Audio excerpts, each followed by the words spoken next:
कुछ मजदूर ही तो मरे हैं, कोई खून थोड़ी हुए हैं। हम मेन स्ट्रीम में क्यों डिस्कस करें प्रवासी मजदूरों की स्थिति को, इससे एडवर्टीजमेंट के रेट थोड़ी बढ़े हैं। तुम बुद्धिहीन, तुम बेवकूफ, पर फरहेबी अब तुम ना बनो। क्या आज तक तुम सोचे हो इन नंगे पैर भगवानों का अब रोड पे बस रखते इनका, तुम इसलिए चिंतक ना बनो। प्रदेश अपना छोड़िए, काम हमारे आते हैं। ये मैगी पास्ता मिथ्या है, हम मेहनत इनकी खाते हैं। क्या प्लास्टिक की ये बोतल है? जब तक काम तब तक प्रणाम, फिर सड़कों पे फेंक हम आते हैं। दोस्तों, महाराष्ट्र औरंगाबाद में 15 माइग्रेंट वर्कर्स को जो कि रेलवे ट्रैक्स पे सो रहे थे, उनको मालगाड़ी ने कुचल दिया और उसके बाद हम सब शोक प्रकट करते हुए दिखे। पर क्या आपको लगता है इस लॉकडाउन के दौरान ये वर्कर्स की मौत पहला मामला है, या फिर आपके मन में आता है कि ट्रैक्स पे सोएंगे तो मरेंगे? तो आज मैं आपको बताने जा रहा हूँ इन सवालों के जवाब, और कुछ मेरे भी सवाल है जो मैं आपसे पूछने की कोशिश करूंगा। पर कबीरा भैया, पहले ये तो बताओ कि ये माइग्रेंट वर्कर्स होते कौन है? अरे it's clear from their name ना, छोटे में हमने पढ़ाई करी है ना माइग्रेशन ऑफ एनिमल्स के बारे में। वैसे ये वर्कर्स एक स्टेट से दूसरे स्टेट काम करने जाते हैं in search of better wages and good resources. और ज्यादातर वर्कर्स यूपी, बिहार, एमपी से गुजरात और महाराष्ट्र जाते हैं, क्योंकि वहां पे प्रोडक्शन लाइंस काफी ज्यादा है और वहां पे प्रोडक्शन काफी ज्यादा होता है, इसलिए फैक्ट्री ज्यादा है। अच्छा, तो भैया इनके साथ समस्या क्या है फिर? देखो, लॉकडाउन होते ही ये क्लियर हो गया था कि इससे सबसे ज्यादा तकलीफ लोअर मिडिल और लोअर क्लास के लोगों को होने वाली है, जिसका परसेंटेज इंडिया पॉपुलेशन में काफी ज्यादा है।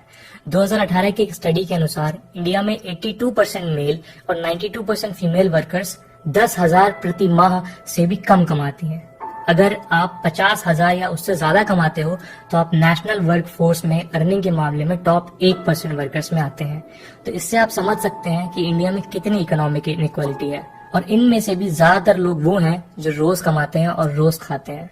डेली वेज वर्कर्स के लिए सेविंग तो छोड़ो, 2 वक्त का खाना भी तभी मिल पाता है जब उनको मजदूरी मिलती है और वो दिन भर काम करते हैं। ऐसे में माइग्रेंट वर्कर्स का अपने घर लौटने के अलावा कोई और रास्ता नहीं था, क्योंकि ज्यादातर लोग या तो अकेले रहा करते थे और अपने घर पे उनको पैसा भेजना पड़ता था, या तो पूरी फैमिली के साथ रहा करते थे। पर मोड्स ऑफ ट्रांसपोर्ट तो सारे बंद थे और वर्कर्स के सामने अब सिर्फ 2 ही रास्ते थे। पहला कि जहाँ है वहीं रह के भूख से मर जाए, या फिर कुछ भी करें और घर पहुंचे। और बहुत सारे वर्कर्स ने दूसरा रास्ता चुना और अपने घर की तरफ पैदल चल दिए। बहुत सारे ब्रिजेस के नीचे से, बहुत सारे रेल रोड्स के रास्ते, और आप गेस करो कि इनके घर की दूरी कितनी होगी? बहुत बहुत बहुत ज्यादा। बहुत से वर्कर्स को 500, 600, 1000 किलोमीटर तक पैदल चलना था। और तभी शुरू हुआ इंडिया का माइग्रेंट क्राइसिस। भैया, पर सरकार ने भी तो कुछ किया ही होगा ना जब उनको पता चला होगा इसके बारे में, ऐसे थोड़ी छोड़ दिया होगा। देखो, आप में से बहुत सारे लोग बोल सकते हैं कि यूपी गवर्नमेंट और भी काफी सारी गवर्नमेंट्स ने इकोनॉमिक पैकेजेस अनाउंस किए हैं और अब तो वर्कर्स को भी घर पहुंचाया जा रहा है, और अब सब ठीक ही है, तो फालतू में मुंह चला रहा है अपना। पर मैं आपसे 3 सवाल पूछूंगा। पहला तो ये कि 500,000 रुपए में कैसे किसी 6 मेंबर वाली फैमिली का पूरा महीने का खर्चा चलाया जा सकता है। दूसरा ये कि क्या आपको लगता है कि सारे मजदूरों का बैंक अकाउंट है जिसके जरिए आप उन तक पैसे पहुंचा रहे हैं। और तीसरा, जब ट्रेन चलानी ही थी और लॉकडाउन में कुछ ही समय बाद पता चल गया था कि इतने बड़े लेवल पे माइग्रेंट वर्कर्स फंसे हुए हैं, तो पहले ट्रेन क्यों नहीं चलवाई और क्यों मरने दिया गया उन मजदूरों को जो अपने घर जा रहे थे? और अब जब कोरोना वायरस इतना ज्यादा फैल चुका है, तब इतने बड़े अमाउंट में मूवमेंट से क्या कोरोना वायरस नहीं फैलेगा? क्या ये मजाक नहीं हो जाएगा सोशल डिस्टेंसिंग वाले कॉन्सेप्ट के साथ? भैया, आप ना सही कह रहे हो। अमेरिका में तो $1200 यानी लगभग 85 से 90,000 तक रुपए दिए गए हैं, और यहाँ देखो 500,000। निकम्मी ही है हमारी सरकार। नहीं मेरे भाई, इतनी जल्दी सब जज मत कर। देख, सरकार कुछ डगमगाती तो दिखी अपने डिसीजंस के ऊपर, पर कुछ मजबूरियां भी हैं हमारे साथ। हम यूएसए जैसी इकोनॉमी के साथ खुद को कंपेयर नहीं कर सकते। यूएसए की जीडीपी 21 से 22 ट्रिलियन डॉलर है और हम अभी 2 से 3 ट्रिलियन डॉलर्स के बीच में फंसे हुए हैं।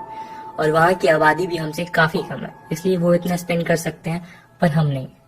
पर शायद हम कुछ ज्यादा ही कम स्पेंड कर रहे हैं। देखो, यूएसए ने अपनी जीडीपी के 10% का रिलीफ पैकेज निकाला और इंडिया ने सिर्फ 1% का। एक एग्जांपल से समझाता हूँ। जैसे आपके किसी दोस्त को चोट लग जाए और आपके पास 100 रुपए हो, तो 100 रुपए में से अगर आप 10 रुपए दे रहे हो दोस्त के इलाज के लिए, तो आपका एक्सपेंडिचर परसेंटेज यूएसए के बराबर है। और अगर आप उन 100 रुपए में से 1 रुपए दे रहे हो तो आपका एक्सपेंडिचर परसेंटेज इंडिया के बराबर है। और ये बात सबने मानी है। इंटरनेशनल मॉनेटरी फंड, जो कि एक इंटरनेशनल ऑर्गेनाइजेशन है जो सारी देशों की इकोनॉमी के ऊपर रिसर्च करती है, उसकी चीफ इकोनॉमिस्ट ने कहा है कि इंडिया अपनी कैपेसिटी के हिसाब से काफी कम खर्चा कर रही है रिलीफ पैकेजेस के ऊपर, और भी कर सकती है। पर हमें एक बात और याद रखनी होगी कि इंडिया की इकोनॉमी कोरोना के पहले भी बहुत बुरे हाल में थी। रियल एस्टेट और ऑटोमोबाइल जैसे सेक्टर नाक तक मंदी के पानी में डूबे हुए थे और शायद इसीलिए सरकार इकोनॉमी पूरी तरह रप्चर ना हो जाए और लॉन्ग टर्म नुकसानों पे ध्यान दे रही है। एंड में मैं यही कहूंगा कि गवर्नमेंट को चाहिए कि वो माइग्रेंट वर्कर्स के ऊपर भरोसा बनाए और उन्हें यकीन दिलाएं कि गवर्नमेंट उनके साथ है। कोटा में एक स्टूडेंट कैंपेन चालू हुआ जिसके बाद यूपी गवर्नमेंट के द्वारा तुरंत वहां पे बसेस भेजी गई बच्चों को लाने के लिए। ऐसे में एक इकोनॉमिक डिफरेंस जनरेट होता है या फिर ये कहें it's a clear case of class discrimination.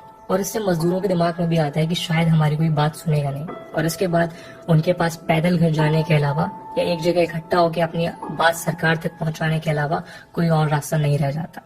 कभी कभी लगता है कि जान बहुत सस्ती है यार इन लोगों की। अभी तक कोई क्लियर डेटा तो नहीं आया है कि कितने वर्कर्स मर गए हैं इस घर जाने की चाह में, पर बहुत लोग मरे हैं। लेकिन शायद हमें कभी पता ना चले क्योंकि सस्ती जानों के डेटा नहीं होते।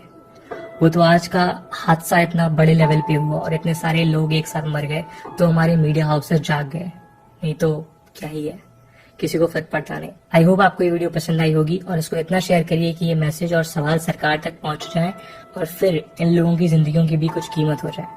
और आप सब चैनल को फॉलो या सब्सक्राइब करके जाए। जय हिंद, जय भारत।